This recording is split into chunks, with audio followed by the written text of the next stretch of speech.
I don't, first of all, not only do I not mind, there's part of me that feels that that is the 42nd birthday. Sorry, let me get this off here. My 42nd birthday next Sunday. That F, booyah. That means we are perfect, live, and on time, by the way. Whose chow is that? Tor's Fire. I do apologize, and I'm not saying that sarcastically. The Sunday night has become my ritual as well, and I missed it 2 Sundays in a row, and I think it confuses people. It affects the live stream mojo that we have spent the better part of a year getting into effect. Mandy Amos in the house. This joke goes back a long ways.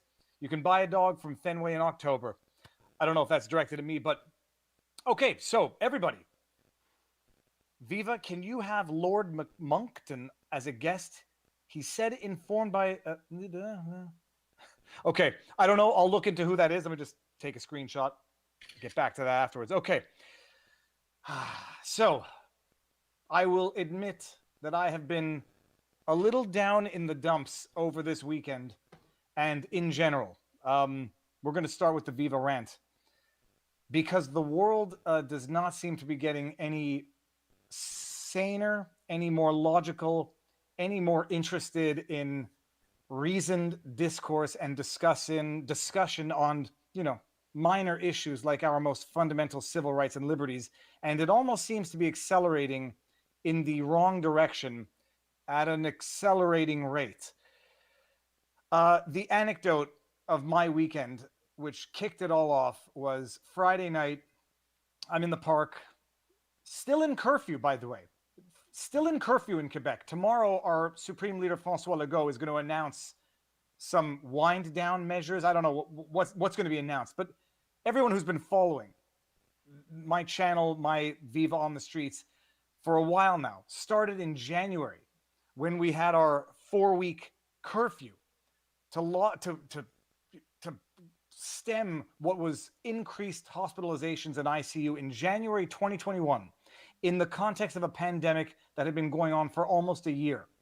A 4-week curfew. At that time, I thought the curfew was unjustifiable, but I'm not a policymaker. The curfew was imposed in January when we had a little over 200 people in ICU and about 1,000 hospitalizations in a province of 8.5 million. And we were told this was a 4-week curfew to not overwhelm the hospital facilities over January. 1 year into this pandemic, when they had been predicting a second and third and whatever wave for a year. I thought it was unreasonable, unjustifiable, and absolutely unconstitutional.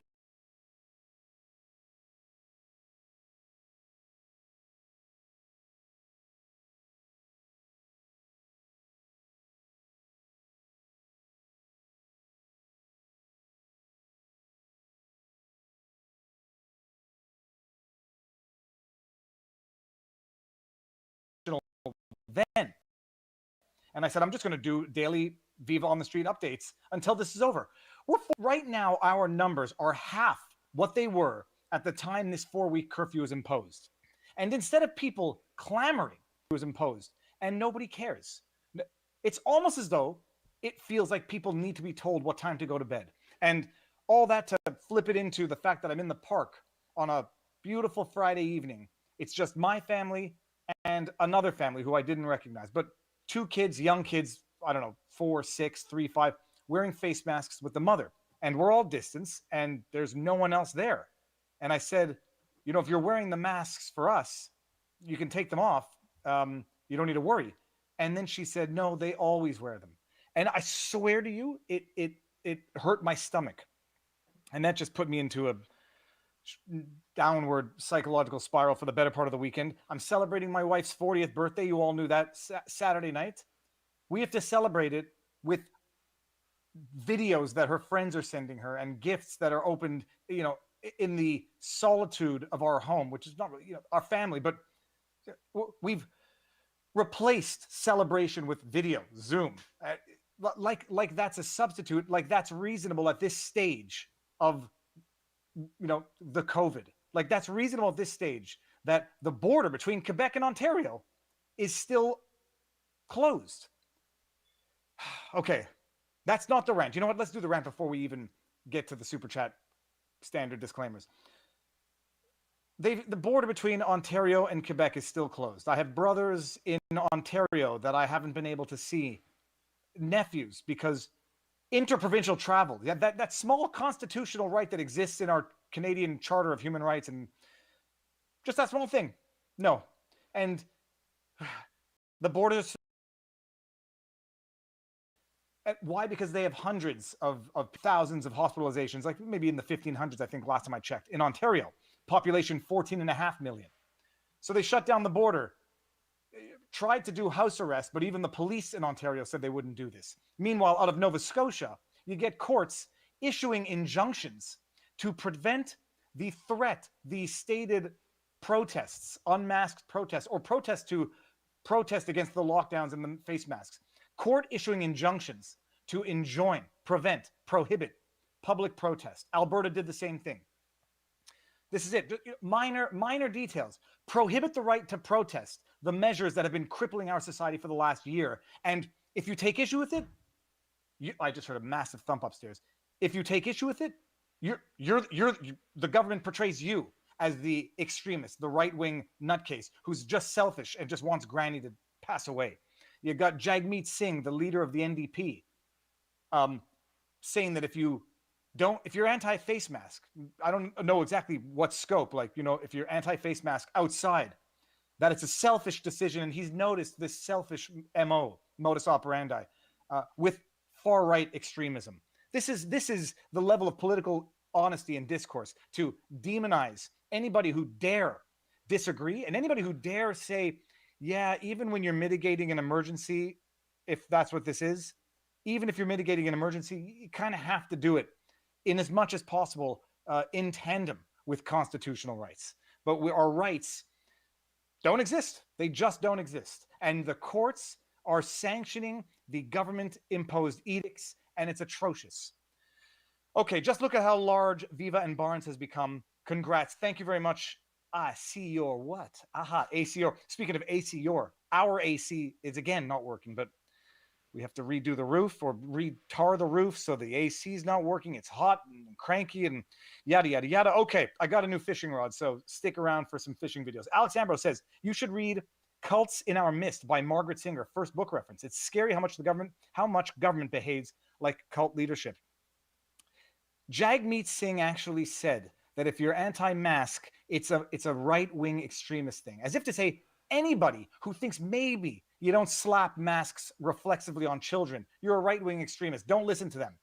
They like to play Yahtzee on the weekend, if you know what I'm saying.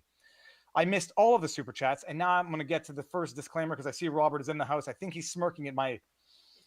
I got so angry over the weekend. I just couldn't talk to people. I just couldn't. I was outside, and I could not smile over the weekend. It was depressing. Then I went to the Orange Julep last night, and that changed a little bit. The UK government admitted to using hyped up fear and mind control techniques in order to get people to accept lockdowns. Oh, yeah. And if you discuss these things, you're a conspiracy theorist. The conspiracy theories that were forbidden, the Voldemorts of YouTube in 2020, lo and behold, there's actually some truth in them, but we're not even going to get into that. Okay, standard disclaimers. Let's get into this. It gets hot in Canada, only in the basement, only in our house. Our house is hot in the summer and cold in the winter. Okay, standard disclaimers. First of all, we're streaming live on Rumble, so everyone can watch us there. I don't know that they have chats yet on Rumble. Oh, Jay Mill, I like that idea. That is what I think I want for a birthday gift, a good fly fishing rod, and I'm going to get into that. I once hooked myself in the back of the leg fly fishing. Swung it around, wind blew around my leg. I whipped it into the back of my leg. The hook went fully in. I had to go home. My dad had to pull it out with a wrench, suck the blood out to remove the dirty blood. Your wife is a little over 25. Save your life. Okay, so standard disclaimers. We're live on Rumble. I may not get to all the super chats. If I don't get to it, don't read it out loud, and it's gonna miff you. Don't give the super chat. I don't want people feeling rooked, grifted. YouTube takes 30% of the super chat. If that's a problem with you, and I can understand it is, you can support us on Locals if you want to. If for whatever the reason you don't want to support us on Locals, there's Patreon, Subscribestar. You can buy some merch. Links are all there. No legal advice. And what else? Keep the chat civil, please. Although, internet is what it is. Let's do this. Let's bring on the Barnes. Oh, and on the menu tonight, let's bring them. I'll bring in Robert. Robert, how you doing? Good.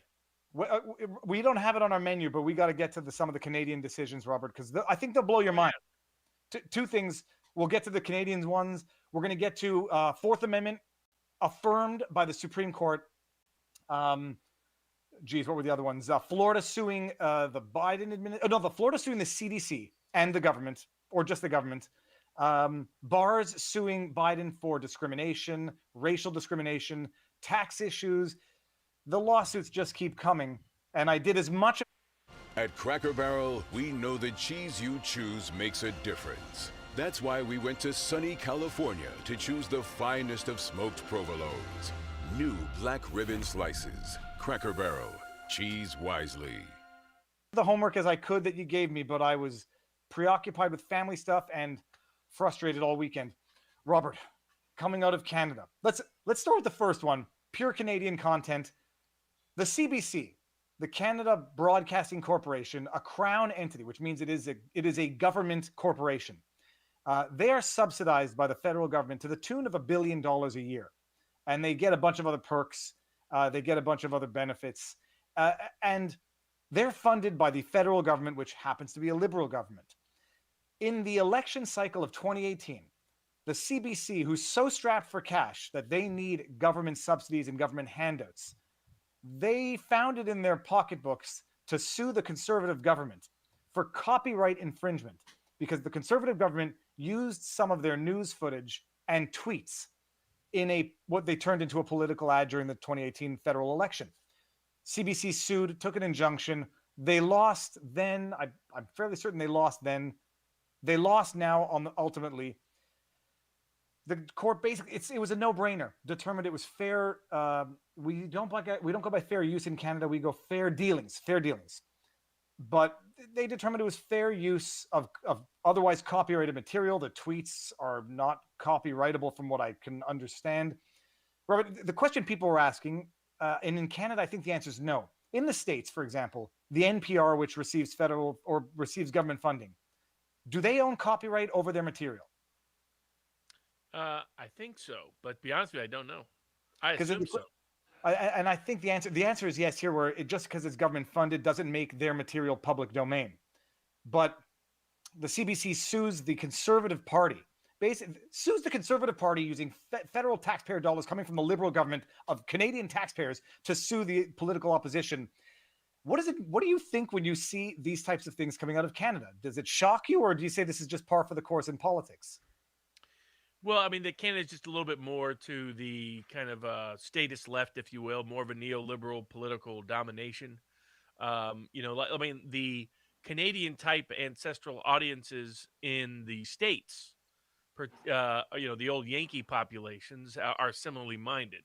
So it doesn't really surprise me too much. But good court decision that it recognized the right of fair use. And I mean, the court decision was it was as fair and favorable to the losing party as it could be. They said, there could be situations, because one of the arguments they raised, incidentally, was not just copyright infringement, but that the use of the material could compromise not the moral, but the moral standing, the reputation of the CBC, as if they were splicing grossly offensive content with the CBC where it might damage their reputation and their goodwill. The court said it's fair dealing. There may be circumstances in which this could compromise the brand and integrity of the CBC, but this is not one of those cases. I mean, to give them all of the benefit of the doubt, they could, but basically saying this was a terrible lawsuit. And I mean, they didn't say it was politically motivated, but it's just, it reeks of political motivation on its face. The Liberal Party made the same use of some material, didn't get sued, and it just looks like it's state-funded broadcasting, doing the dirty work for the political government. And this time the courts didn't side with them. But you heard about the Nova Scotia decision where the courts outlawed a protest. I mean, yes. Robert, chances of that succeeding in the United States? Man, before all of this, I would have said low, but it's a different world right now. It's amazing because basically Nova Scotia said the risk of a public protest is such that it's an immediate concern. They met the threshold for the issuance of an injunction. And they said the risk of the negative consequences of allowing it are great enough to warrant the injunction. I don't know how they get over it, because appealing an injunction in Canada is difficult as well. So it's there's a great amount of deference to the trial judge who issued the injunction. Same rules in the United States? Not necessarily. If it's a question of law, there's no deference. Okay, I think that might coming out of Canada. On the one hand, the court's not doing the dirty work for the government, sticking to, the obvious decision, but it's a moot point in any event because the federal elections are 2 years old. In the other case, prohibiting the right to peaceably assembly, notwithstanding the fact that Justin Trudeau just tweeted today, you have the right to peaceful assembly, just don't protest for the other reasons that are going on in the news. Okay, Robert, that's what's going on in Canada. If we bring it into the States, what do you want to start with tonight? Do we start with Florida suing over the CDC guidelines? Sure. Okay, so I've read the lawsuit briefly. Basically, the CDC, Florida is suing who? They don't sue the CDC directly, correct? They sue the government? Yeah, I mean, they're suing the cabinet official that runs the Department of Health and Human Services that supervises the CDC, though it does. The CDC is also a named defendant. When I was first searching the suit, I couldn't find it because I didn't realize it's like Centers for Disease Control rather than, I don't know. It's some like there's an extra S somewhere along the way that totally changes your ability to search for it.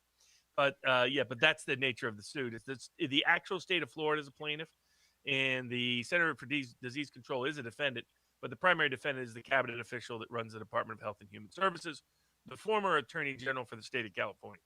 All right. And now the essence of the lawsuit basically is that Florida, things are opening up everywhere with the exception of the, I just lost the word, those big ships that have people, cruise ships. And so the CDC has set out guidelines for the reopening of the cruise ship industry. And I screenshotted it because it was just so outrageous in terms of what they were asking for to reopen. I want to read you the criteria that they were asking for to be reopened. After discussing these alternatives, this is the order coming from the CDC, explains its plan for reopening. The plan involves 4 phases. 1, establishment of laboratory testing of crew on board cruise ships in U.S. waters. 2, simulated voyages to test a cruise ship operator's ability to mitigate COVID-19 on cruise ships. 3, a certification process. And 4, a return to passenger voyages in a manner that mitigates the risk of COVID-19. So this is what the CDC is trying to impose by way of guidelines, which basically says if you can't satisfy those 4 conditions, you're not opening at the very least until November 2021. What Florida's arguing is that, first of all, cruise ship industries overseas is open or opening gradually, and apparently hundreds of thousands of people are getting on cruise ships. That the measures the CDC are implementing, other than being arbitrary and capricious, are counterintuitive, because what you're going to do is compel people to fly over to Europe to do cruise ships, come back, and so you're not actually mitigating anything. And apparently they said the safety measures on cruise ships was even better than on land. That's an evidentiary issue. But I mean, Robert, this is again testing the authority of the CDC to govern private enterprise. I mean, where's the limit to their authority? We saw it with the moratorium, but where's the limit to their authority? It's pretty much like the eviction case, because the CDC is claiming the same basis of authority. So the statute and the regulations only talk about the CDC being able to quarantine individuals that are contaminated in some manner or carrying an infection in some manner, the ability to fumigate, the ability to seize boats for a temporary time period for the purpose of fumigation. And they're saying, based on that,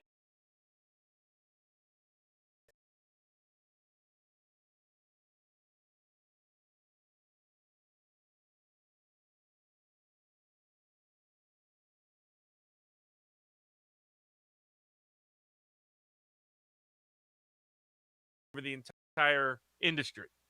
And so the first core objection that the state of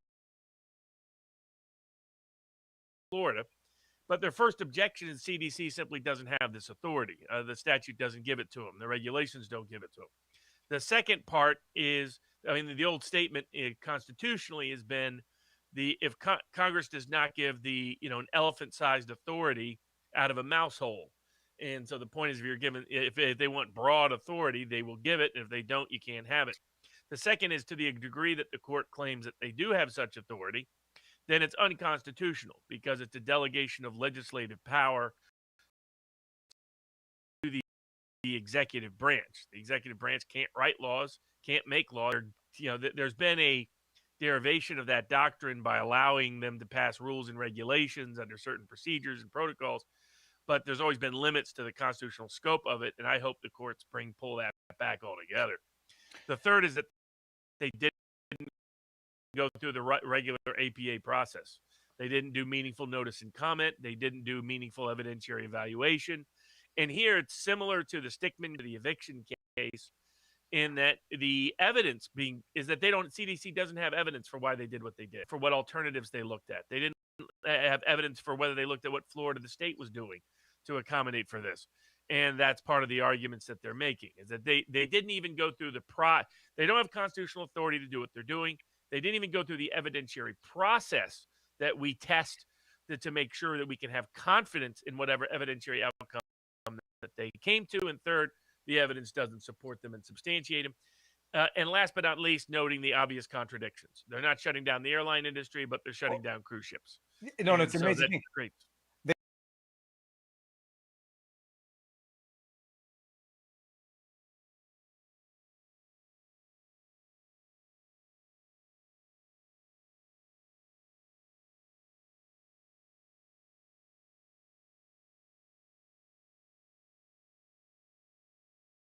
Airline industry, and they didn't shut down the hotel industry. I mean, they just have certain restrictions, whereas a cruise ship is effectively as condensed. It's probably not as condensed as an airplane in the cruise ship industry for employment in Florida.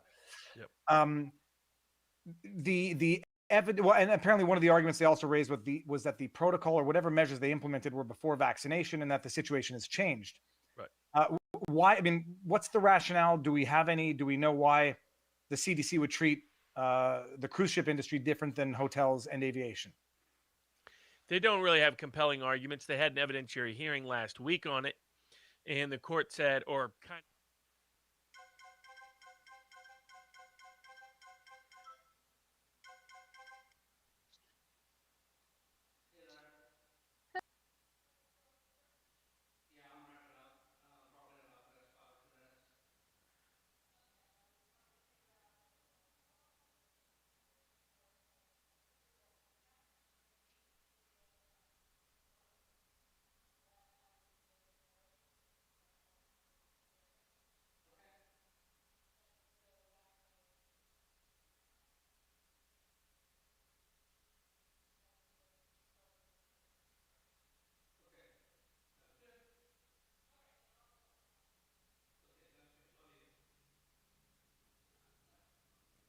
more like oral arguments than an evidentiary hearing on the TRO.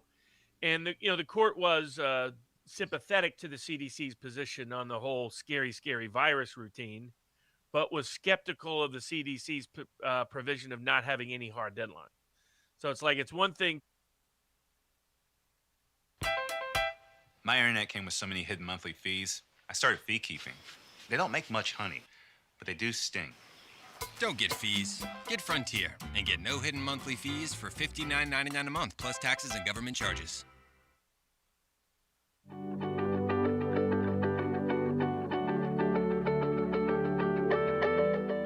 What is it like driving for Jetco, a GTI company? Our drivers command above industry standard compensation because they each personally committed to one common goal, which is deliver every load safely, every time. This goal stems from our industry-leading culture, where safety is our #1 non-negotiable core value. Jetco only partners with drivers, office staff, and clients who all share this value because we want our drivers, office team, and clients to be here with us for the long haul. In achieving this goal day in and day out, our safe professional drivers are proud to be among an elite group that has been recognized as one of 20 TCA Carriers Edge 2021 Best Fleet to Drive for in North America. The thing that I like about Jetco the most is the versatility and the diversity that you have here. The ability to pretty much write your own paychecks. You know, your success depends on you. We're close-knit. You work very close with your dispatch and the shop and operations and things of that nature, open door policy. Safety is a core value and things of that nature, and we don't compromise when it comes to safety.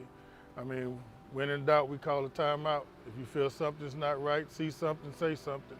And I've been driving with Jetco the last 8 years of my career, and let me tell you what I like driving for Jetco. The first time when I got here, I noticed Jetco were different because they treat drivers like a family member. One of the things that I really love is the communication between the office and us. That's very important for me. Keeping us busy all the time. As you can see, we have a great facility, we have a great shops. I love the equipment that we use every day. I work in the intermodal side, and for me it's so important to have good equipment with me at all the times to comply with the law.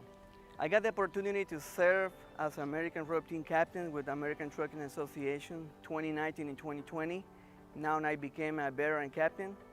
Also, I got the privilege to be called 2019 Texas Driver of the Year, and I can achieve that by myself. One of the things is Jetco safety culture helped me to achieve all of that, and I'm happy about it. And I'm proud to be a Jetco team member. Whether you are a owner-operator or a company driver, we're committed to providing our drivers with the tools they need to do their job safely and to helping them achieve their professional and personal goals. As a member of the larger North American family of companies, the GTI Group, we offer local and regional over-the-road work, dedicated freight lane opportunities, consistent work, even during natural disasters, natural emergencies, and pandemics, assigned company trucks and newer fleet, well-maintained diverse fleet of company-owned trailers. To have shut this down a year ago, it's another thing to shut it down continuously now, and it's definitely another thing to not have a hard deadline as to whether you're ever going to allow it to reopen. So I think on the policy grounds, you saw judicial deference, as we've